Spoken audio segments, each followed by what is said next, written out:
నేను నాకు తెలివి వచ్చే లోపల అన్నీ కోల్పోయాను. నాకు బుద్ధి వచ్చే లోపల అందరినీ దూరం చేసుకున్నాను. ఈ రాజకీయ నాయకులను అన్ని వాడుకున్నారే కానీ రాజకీయ నాయకులు నాకు ఏం చేయలేదు. ఎవరు చెయ్యరు కూడా, మీకు కూడా చెయ్యరు. రాజకీయ నాయకులు అనే వాళ్ళు వాళ్ళ స్వలాభం కోసం యువతని వాడుకుంటున్నారు. రాజకీయ నాయకులు పిల్లల్ని వాళ్ళ రాజకీయ లబ్ధి కోసం వాడుకుంటున్నారే కానీ ఎవరికి ఏం చెయ్యరు. వాళ్ళు యువతకి ఏం చెయ్యరు, మన పిల్లలకి ఏం చెయ్యరు, వాడుకుంటారు.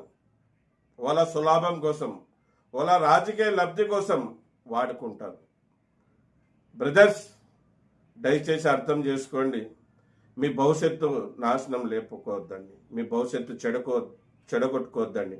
బాగా చదువుకోండి, ఉన్నతమైన స్థాయికి వెళ్ళండి, మంచి మంచి ఉద్యోగాలు సంపాదించుకోండి. ఈ రాజకీయ పిచ్చి వదిలేయండి. దీంతో ఏం లాభం లేదు, చాలా నష్టపోతారు. మిత్రుల్ని కోల్పోతారు, అన్నదమ్ములతో శత్రుత్వం వచ్చేస్తుంది. వాళ్ళు ఆ పార్టీ ఈ పార్టీ అని. అలాగొద్దు తమ్ముడు. మనం మన భవిష్యత్తు, మన తల్లిదండ్రుల్ని బాగా చూసుకోవాలి. మన అక్క చెల్లెల్ని మంచి ఇంటికి పెళ్లి చేసి ఇవ్వాలి.